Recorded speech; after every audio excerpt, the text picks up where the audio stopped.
to your point that you mentioned earlier in the show, it really is particularly unfair for someone like Chris because, as you mentioned, he acknowledges climate change is real. He acknowledges it's a problem. He's actively investing in carbon-free resources like we talked about, nuclear and geothermal. He just doesn't think we should self-sabotage our most prolific industries unnecessarily and deprive the rest of the world of the prosperity that we've so enjoyed over the last, several centuries. I fundamentally cannot fathom why that makes him a boogeyman.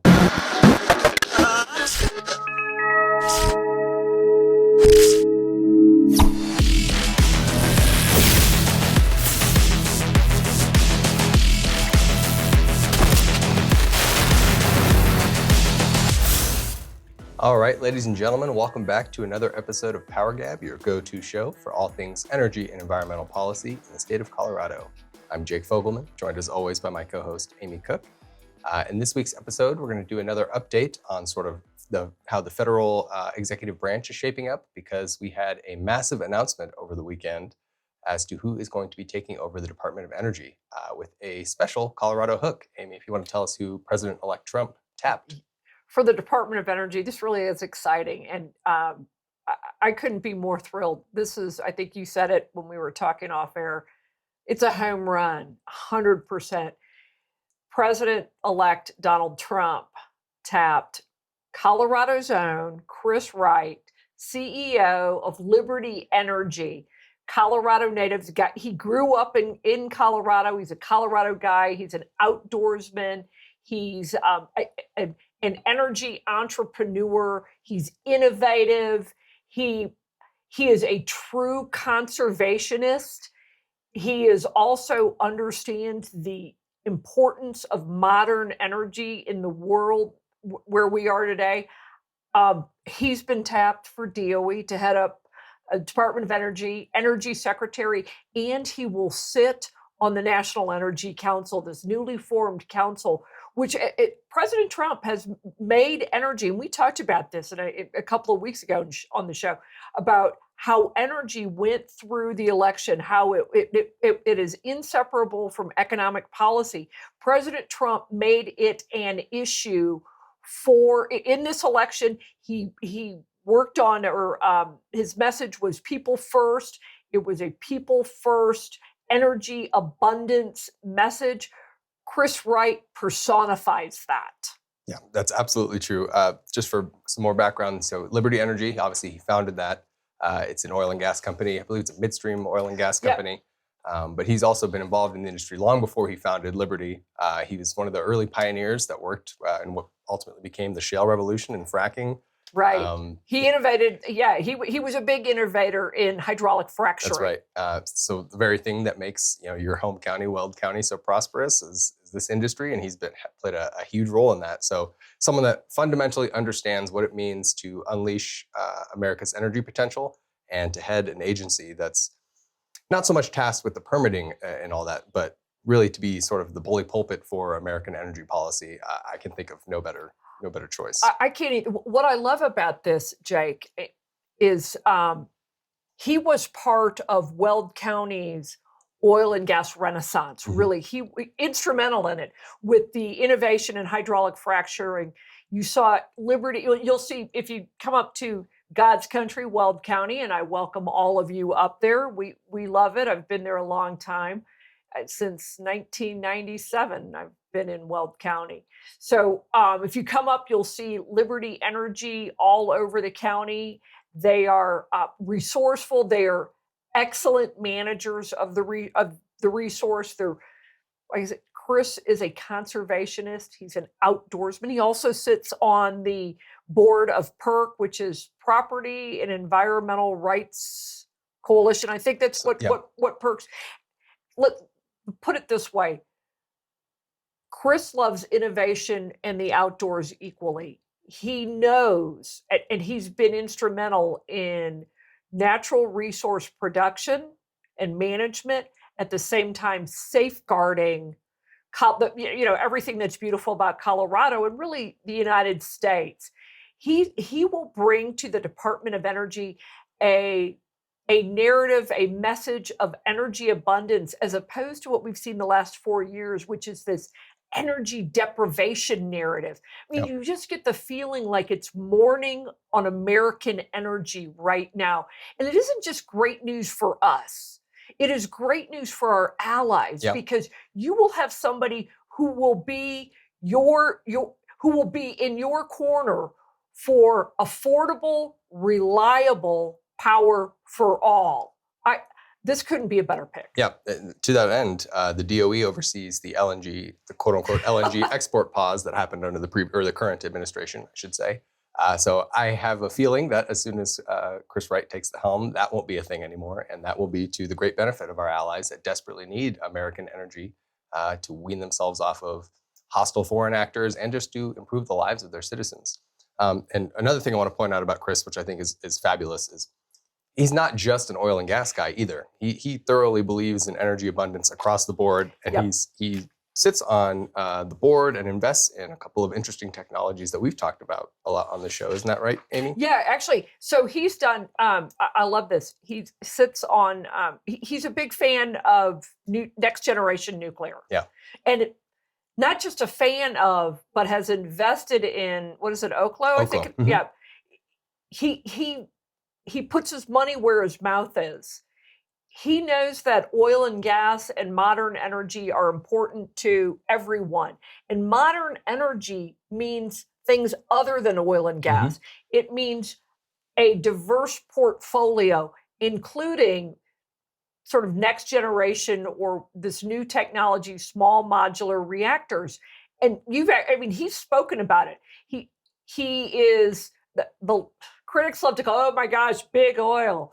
But he is a man who is on the cutting edge of all energy technologies. Right. And what he wants is abundant energy from wherever it comes from. So long as it's affordable and reliable, that's where he sits. Yeah, that reliability piece, I think, is telling to me, just because not only is he on the board of Oklo and he's invested in Oklo, but he's also invested in Fervo, the geothermal energy company we've talked about. So gosh, I forgot about that one. It's very clearly a through line: oil and gas, super reliable. Next gen nuclear and geothermal, we hope, super reliable once they're commercialized. He very clearly has an interest in these homegrown industries, energy innovation, and in particular, the most reliable resources. And he's probably the smartest guy in any room he walks into. Yeah, he is we both met him and have heard him speak before. He is a very intelligent man. It's a very impressive pick. It's not like, sometimes when people get put in these cabinet positions, sometimes it's for a figurehead. No, this is genuinely a guy that is a nerd about this stuff, kind of like we are. Yep. And will get into the details and loves to geek out over this stuff. He's supremely educated, supremely experienced, just an impressive And I'll figure. tell you, here's the other, he's also just a decent human. Yeah. You can't help but like Chris Wright. Just as a person, even if you didn't know what he did or what his background was, because he's genuinely a decent, kind, giving person. He wants to make the world a better place. And he knows two things do that. One, political freedom. I don't think it's a mistake or just coincidence that he named his company Liberty Energy. Yep. He is a firm believer in political freedom. The other thing is, and he has spent a lot of time talking about this, the importance of energy in bettering people's lives, not just in the United States, but globally.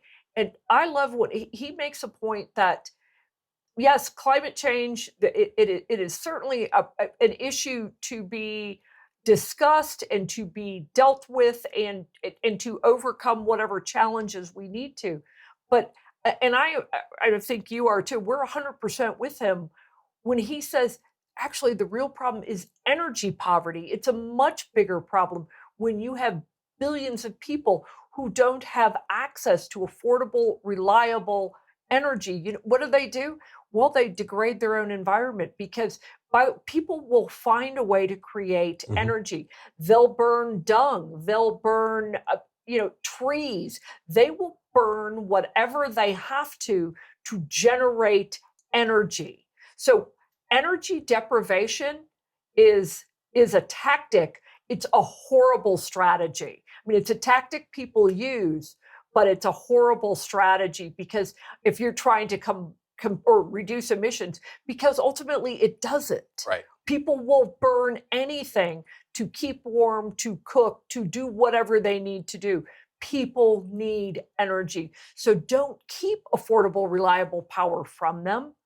In fact, have an abundance of it so that it is less expensive, so that we can innovate and be creative about solving the world's problems. And that's Chris's angle. I mean, I'm so excited about this pick. To that end, he puts out a report every year called Bettering Human Lives that in painstaking detail, you can see, we'll drop the online version in the show notes so people can check it out for themselves. But you can see it's a very thorough report there, basically breaking down that exact ethos where he breaks down how many people are living in energy poverty, what companies like his and other folks in the energy industry are doing to alleviate that. It's just, like you said, a fundamental philosophy that believes in energy abundance improving people's lives.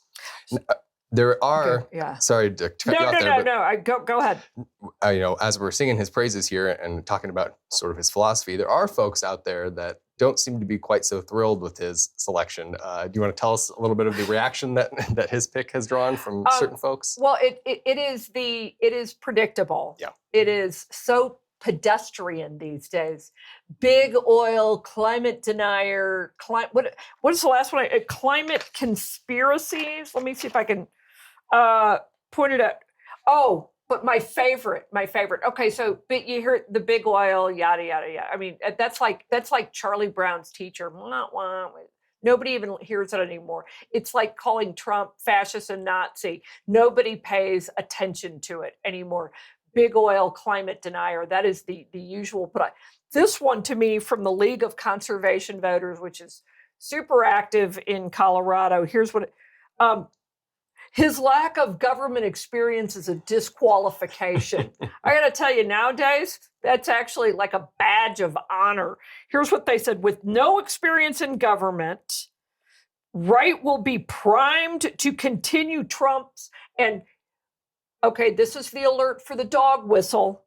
Project 2025's extreme agenda of prioritizing big polluters over our families, communities, consumers, and the environment. So I'm going to say this to the League of Conservation Voters. You obviously didn't get the message of this election, what the results were. People in the United States voted for a pro-reliable, affordable power over that myopic, narrow view of emissions only. In fact, control of the U.S. Senate ran through states that are natural resource managers and energy producers, West Virginia, Pennsylvania, Ohio, and Montana. And they flipped control of the United States Senate. We also saw things happening down ballot in state upon state upon state, including here in Colorado. Right. Energy mattered, and people aren't buying that the climate change existential threat. You know what the real existential threat is? The real existential threat is no power. Here's what Chris said. He said this back in 2021. This is a quote from Chris from, I think this is something he wrote. Roughly 1 billion or 15% of the world's population live highly energized, wealthy, modern lifestyles, recognizable to those of us in this room, Coloradans. More than twice that many people, 1/3 of the global population, cook their daily meals burning wood and dung and have either no electricity or only modest intermittent access to electricity. Then he finishes with this. I can think of no starker illustration of the immense inequality in today's world. This cannot stand. He's 100% right. 100% right. You know what my guess is? These people who are burning dung and wood would love nothing more than access to a little natural gas or maybe even propane, right. Something where they can just cook their meals without having to chop it down or collect it somewhere outside or have a little heat on a cold night.